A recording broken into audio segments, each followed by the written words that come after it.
Whenever we look at an old castle, one question always pops into our minds. How was it built? These towering structures that still stand today are proof of a bygone era. An era when foundations weren't laid with modern machines, but with sheer human determination. In the Middle Ages, a castle was more than just a building. It was a center of power, a refuge, and the heart of life. Building such a massive castle wasn't easy. It took many years of careful planning and non-stop hard work. In this document, we'll calmly dive into the amazing details of that process. We'll uncover how builders picked strategic locations, how they designed walls and towers to be unbeatable fortresses, where they got the raw materials that made up these castles, and most importantly, who the men and women were that dedicated their lives to creating these historic symbols. Castles in the Middle Ages weren't just huge stone structures. They were a solid symbol of power, a stronghold for ruling, and a last defense against enemy tyranny. Studying how these timeless structures were built reveals the deep strategic thinking behind every stone laid and a keen understanding of the landscape and natural factors. The first crucial step in any castle building project was choosing the location. This choice was never random. It came from careful and thorough analysis of several critical factors. The initial engineering teams, backed by extensive military experience, would spend weeks or even months scouting potential sites. The top priority was places that offered a natural defensive advantage: high hills, rocky plateaus overlooking valleys, or steep slopes that provided natural protection from at least 3 sides. These geographic features weren't just points on a map. They were strong barriers that greatly reduced the need to build massive defensive walls in every direction. They also gave a wide view of the surrounding miles, giving defenders an early warning of any enemy movement. It wasn't just about defense either. The perfect site had to guarantee a reliable water source, clean natural springs, or the ability to dig deep wells to meet the needs of the garrison and inhabitants during long sieges. Water was the lifeline that could not be cut off. Deciding to build the castle and how strong and lasting it would be depended a lot on its location. Being close to raw materials was crucial, like quarries with the right kind of stone for building, and abundant forests providing the wood needed for roofs, doors, and drawbridges. Hauling heavy materials over long distances was exhausting and super expensive. So, a spot that combined strong defensive features with easy access to resources was like striking gold. Before the first wall went up or a single stone was carved, the castle was already born in the strategist's mind as a carefully planned and solid decision that would shape its fate for decades. This quiet foundation was what the greatest medieval fortresses were built on. After picking the perfect strategic location with great care, the next and trickiest step began: designing the castle. This wasn't just about drawing on parchment or papyrus. It required deep knowledge of military engineering, materials science, and a sharp understanding of the strengths and weaknesses of existing fortifications. Back then, the castle's architect was sometimes called the mastermind or chief builder. He was the brain behind this fortress. He'd sit alone in peace and quiet, drawing and planning for hours on end, using his experience and lessons from past wars. He decided on the overall shape of the castle. Should it be square, rectangular, or oval to fit the terrain? Should it have a central design or be built in multiple stages? The main principle guiding the design was multi-layered defense. This meant the castle wasn't just one wall, but a series of defensive barriers lined up one after another. Huge outer walls surrounded by moats, either wet or dry, then a taller, stronger inner wall, followed by strategically placed towers for lookout points and effective arrow fire. Every part of the design was carefully planned to serve a specific defensive purpose. The gates, for example, weren't just entrances, they were deadly traps. They had massive iron gates that could drop from above, portcullises, and narrow passageways designed so defenders could shoot arrows and throw stones at any intruders. The towers had very narrow windows and winding staircases that were tough to storm. There were perfect platforms for launching projectiles, and even the castle's inner courtyard, known as the bailey, was a key part of the defense plan. It was designed to house soldiers, store supplies, and provide a safe space for people during sieges. All this careful planning was done quietly and gradually before turning into orders for the workers who'd gather materials and get to work. This calm, well-thought-out design is what gave castles their legendary ability to stand strong, turning them from mere buildings into symbols of determination and historic resilience. It's a testament to the clever minds that designed them in a time when security was built with stone and strategy. Once the castle's vision was firmly set in the design, it went from just lines on paper to a plan that demanded large-scale execution. Building a great castle wasn't a one-man job or something a few guys could handle alone.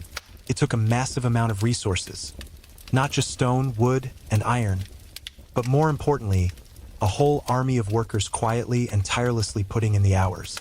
At the heart of this huge project was the master builder, the expert in charge of overseeing every part of the construction.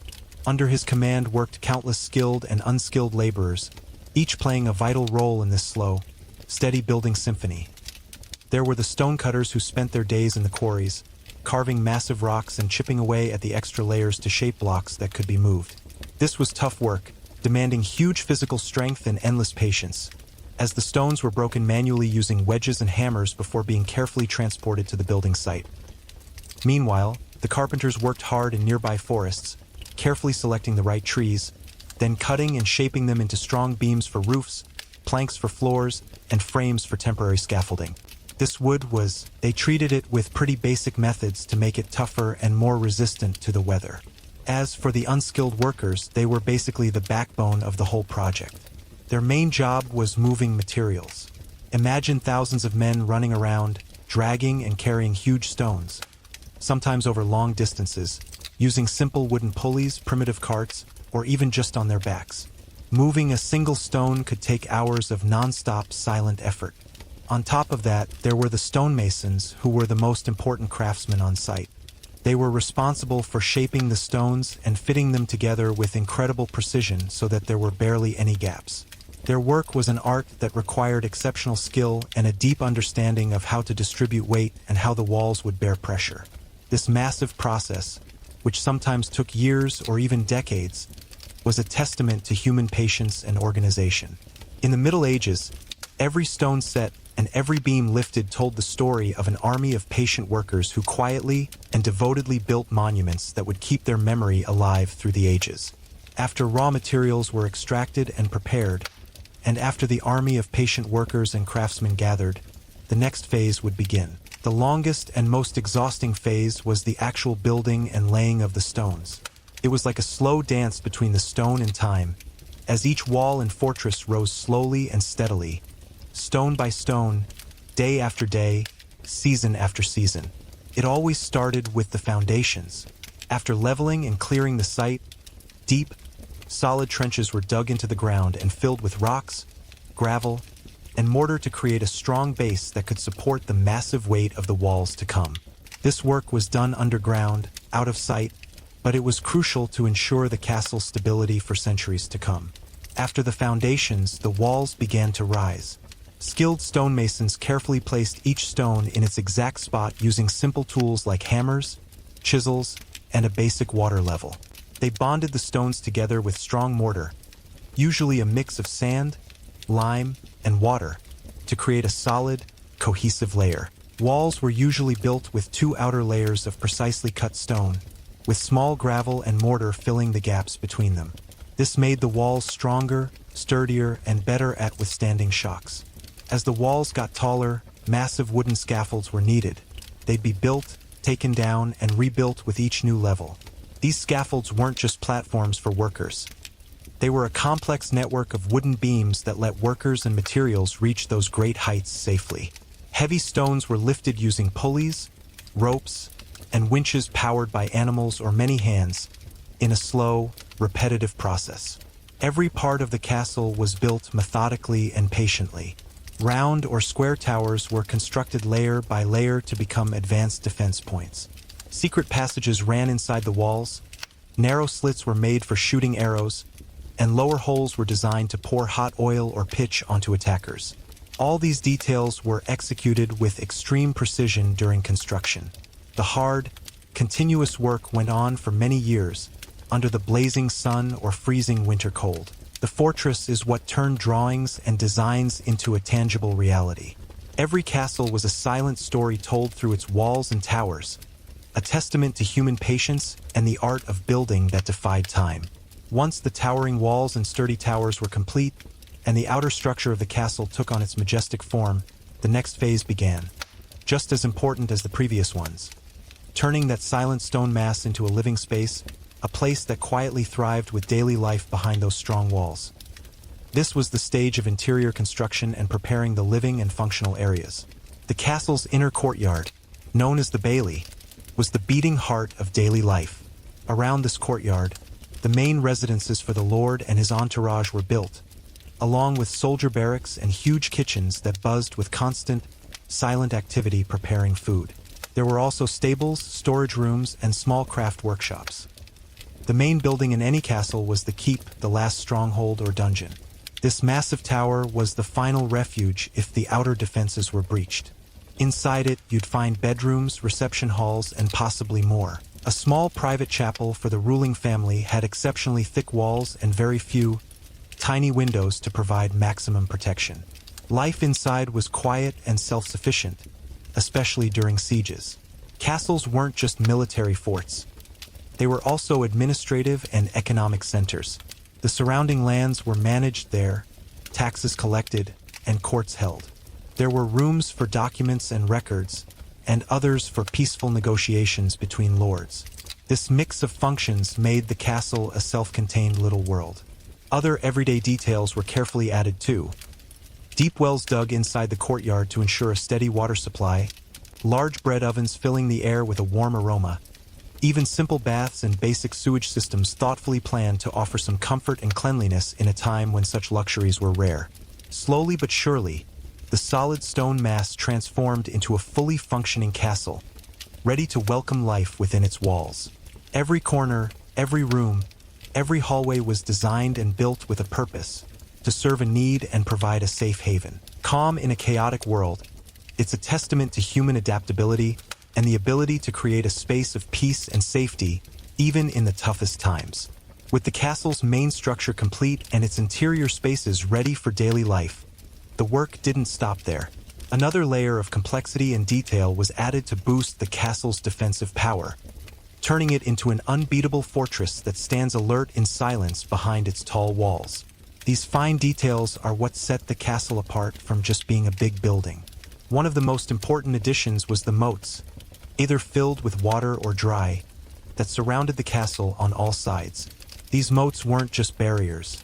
They were designed deep and wide enough to make getting close to the walls nearly impossible for attackers, especially those filled with water, creating a huge natural obstacle.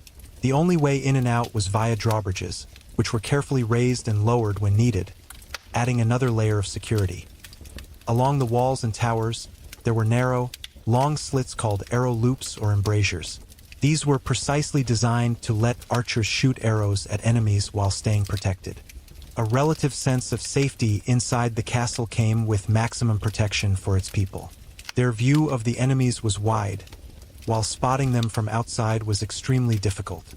The towers had execution holes or deadly openings at their bases. These were openings in the floors of the upper levels, right above the main entrances. Through these holes, defenders could drop stones, pour boiling oil, or even fire projectiles at any enemy who made it to the bottom of the gate, making any attempt to storm it a nightmare for attackers. To keep constant vigilance, there were small watchtowers spread along the walls, known as corner towers or mashrubias. They provided extra lookout points and allowed guards to carefully monitor the area outside the castle, day and night, ensuring the castle remained silent but always alert against any potential threat. These multiple, carefully designed layers of defense are what gave medieval castles their legendary reputation as impenetrable fortresses. They remind us that the calm these great structures show today was once a calm mixed with intense. Don't sleep on this. Think strategically and thoroughly, aiming for resilience and survival. Building a great fortress wasn't just an engineering feat or a show of power. It was a true epic of patience, filled with hardships and challenges faced silently and devotedly by the workers and builders. The fortress wasn't built only with stone and mortar, but also with sweat, hard work, and sometimes even human sacrifices to complete this massive structure. Harsh weather was one of the biggest challenges. In winter, strong winds and freezing cold made working in high, exposed places nearly impossible. When water and mortar froze, work had to stop for long periods, delaying the fortress's completion by months or even years. In summer, the blazing sun drained the workers, making the heavy task of carrying and moving huge stones under the scorching heat even tougher. Apart from the weather, the nature of the work itself was dangerous and exhausting. Lifting heavy stones with primitive tools, working at dizzying heights on simple wooden scaffolds, and handling sharp tools. All of this constantly put the workers' lives at risk. Injuries were common, from fractures to fatal falls, and often castles were built on silent human sacrifices. Bodies worn out or lost in the effort to lay another stone. Money was another big challenge. Building a huge castle required huge wealth from royal or lordly treasuries. Funds went toward materials, workers' wages, and transport costs, putting massive pressure on local and even international economies at times. Any shortage of money meant construction would stop or slow way down, sometimes leaving the castle unfinished for years. Even after the castle was finished, keeping it in good shape was an ongoing struggle. Cracking walls, rotting wood, and tunnels needing repairs all demanded effort and money to keep these great structures in top condition. The castles we see standing today are a testament to the resilience and determination of those who built and maintained them, despite all the hardships they faced quietly. The fact that these castles still stand isn't just proof of their strong design. It's also a reminder of the human sacrifices made to create a symbol of safety. It's a quiet but epic struggle between human will and harsh circumstances, etched into every stone of these timeless fortresses. After centuries, and after castles played their role in human history as strongholds and centers of power, they still stand tall, silent witnesses to bygone eras. The roar of battles no longer echoes around their walls, nor the noise of soldiers fills their courtyards. Instead, they've become places of deep calm, where the whispers of the wind tell stories of the past. The castles we see today, whether they're majestic ruins whispering memories or carefully preserved monuments showing great craftsmanship, are an inseparable part of our historical heritage. Every stone carries the fingerprint of an ancient craftsman's hand and tells a story of a strategic decision or a human challenge that was overcome. They remind us of the patience of generations before us and their ability to build what once seemed impossible. Using simple tools and iron will lie in the silence of their walls. One can almost hear the echoes of knights' footsteps, see the shadows of lords making fateful decisions, and feel the presence of women and children who took refuge behind those walls in times of danger. The castle has become more than just a historical landmark. It tells a story beyond history alone. It makes you wonder about the lives of those who lived under its shadow in a world where safety came at a high cost of effort and patience. Today, these castles are tourist spots drawing millions, visited not just to marvel at their stunning architecture, but to touch history with their own hands and feel the scent of the past wafting from every corner. They are silent lessons in history, teaching us about human struggle for survival and architectural art that transcends time. As the sun rises and sets over these ancient structures, the castles stand as witnesses that the greatest achievements are built with patience and dedication. They stand as an eternal symbol of resilience, showing us that outward calm can hide countless stories of struggle and creativity. And although the past is silent, it never stops telling its timeless tales to anyone who listens. In a world where pace quickens and technology changes in the blink of an eye, these old castles still stand tall, like silent bridges connecting us to a distant past. Their role as defensive strongholds or refuges for rulers and soldiers is gone, but their presence today raises deep questions about their true value. Nowadays, many of these castles have turned into living museums that welcome visitors from all over the world. They host cultural and art exhibitions, reenact historical events, and some have been transformed into luxury hotels or venues for special events, giving them a new life and a different role that fits modern needs. This quiet transformation lets these landmarks keep telling their stories, but in a contemporary way. Inside these thick walls, originally built to protect people from swords and arrows, many now find a refuge from the noise of modern life.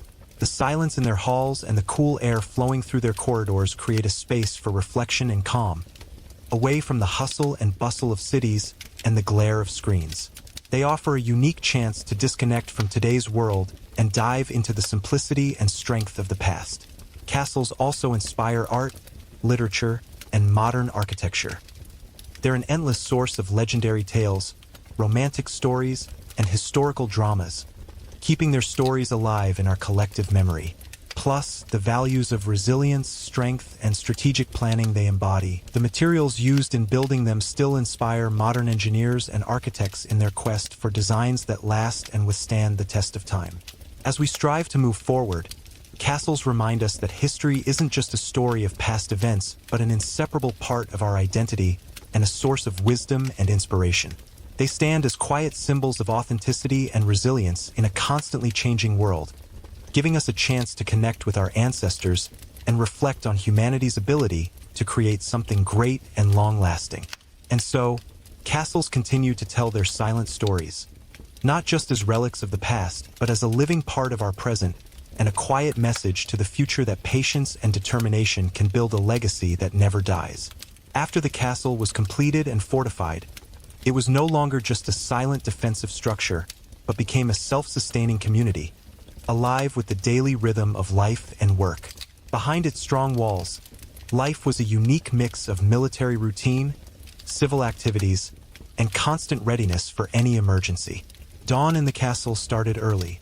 The tower guards watched the horizon silently and alertly while the kitchens began preparing breakfast for the lord, his entourage, and the soldiers. The smell of fresh bread and warm soup filled the air, signaling the start of a new day full of tasks and responsibilities. Throughout the day, the castle buzzed with constant but orderly activity.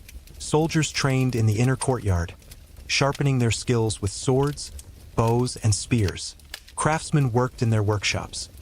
Blacksmiths repaired armor and weapons, while carpenters prepared wood for maintenance or expansion. There were also ongoing repairs to the walls, towers, and moats to keep the castle ready at all times. The lord or commander spent most of his time managing the castle and its lands. He received visitors, gave orders, and supervised the storerooms stocked with supplies like grain, dried meat, and water in case of a long siege. The great dining hall was the heart of social life, hosting feasts, quiet meetings, and storytelling sessions. Even the kids had a role in this small community. They learned basic skills, looked after the animals in the stables, or helped with household chores. Their lives were all wrapped up within the castle walls. They provided them with safety but also kept their world confined. As evening fell, the castle would settle into a quiet calm. Torches lit, gates closed, and the guards doubled their watchfulness. The sounds of life faded away, making room for the silence of the night, broken only by the wind or the distant rustling of tree leaves. A scene that reflected the trust and security these great fortresses gave their inhabitants.